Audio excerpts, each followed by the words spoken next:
BeAttitude started one very windy, wet November evening. There was a small group of us in here trying to work out what we were going to do with this church, which was on the verge of becoming redundant. And as we were sitting talking, the door rattled and a young man came in with all his belongings in plastic bags hooked on his arms and a sleeping bag tucked underneath it. And he simply said, "Can I come in? It's cold outside." And we said yes, and he had a cup of tea. And after a few minutes, he said, "Can my friends come in?" And he went outside and came back with another 5 people in a similar sort of state as him, all with sleeping bags or at least the paraphernalia of rough sleeping. And they came in and they talked to us and we had a cup of coffee. And really it grew from there because they came again the next week with a few more people and the next week with a few more. By the time we got to Christmas, we were getting between 50 and 60 people in. They weren't all rough sleepers. Some of them are what we would call vulnerably housed, but there were people who were excluded from other places. They didn't have anywhere else to go. They may have not known which sofa they were going to be spending the night on. They may have had mental health issues, which meant that they were really struggling to find their place. And a good number of them had addiction issues. They started coming in regularly and we served our tea and coffee and we extended it to sausage rolls and biscuits and things like that. But it wasn't very long before one of the gentlemen who was actually homeless and had got his tent pitched on the common just outside Lincoln said, "I would like to feed the homeless," which struck me as, a really moving thing for someone in his situation to be wanting to do.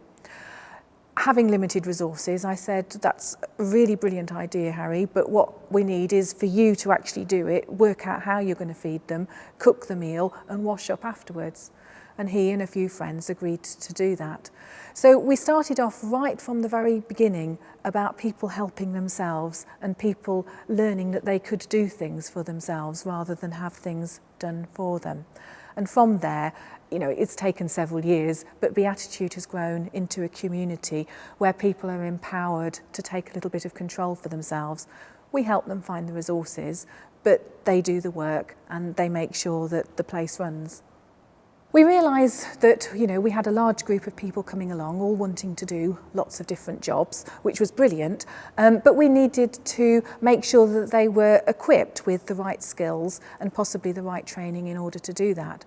We managed to convince a local training provider to put a dozen of the people we had coming along through a food hygiene certificate, which was a challenge for the provider as well as for the clients we had coming along because they were not the sort of people that would normally be doing a food hygiene certificate. But they did it, and from then they took on a great deal more responsibility for the provision of the meal that we were doing once a week. As a community then, we began to develop, because other people came along with other skills. We had people coming along who said, "I used to work for the Citizens Advice Bureau, can I help?" And from there we developed the support work that we do. And we also found other providers of training that would help us upskill the people coming along. So we were able to offer first aid certificates, and we found ourselves at the point when we had a whole army of volunteers who weren't going to get a placement anywhere else, were socially excluded, but really wanted to do something, really wanted to contribute to a community, and that's really where our volunteering took off from. What we found is that volunteering occupies people's time for a start. It gives them something to do, and it also shows them that they are valuable and that they can offer something to a wider community. The knock-on effect of that is that people who really were engaged in quite antisocial behaviour, for instance street drinking, were taking on tasks that meant they were keeping themselves busy, their hands were busy, and they spent longer and longer here doing volunteering and less time outside causing problems in wherever it was they were causing problems. And we've had quite a bit of success with people who would have carried the label street drinkers, who've come in and become regular volunteers and slowly, because it's a big road to recovery from addiction, left behind their addiction habits and really started to turn a corner. And it's been really, really rewarding seeing that happen.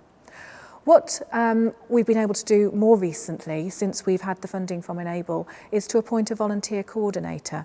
And she's really helped us professionalise our volunteering. We don't want to lose the volunteering with people who will not find placements anywhere else, but we want to do it as best as we possibly can, because that's what they deserve. But it also means that their skills then become transferable. We've had a number of people who've started volunteering with us, developed new skills, and then actually gone on into employment, which for many of the people we work with is a massive achievement. Even achieving some level of stability for them is a huge plus for us. Getting them to be able to talk to people without being angry and in an appropriate way is, as far as we're concerned, progression. To actually get people going into work at the end of it is amazing and fantastic.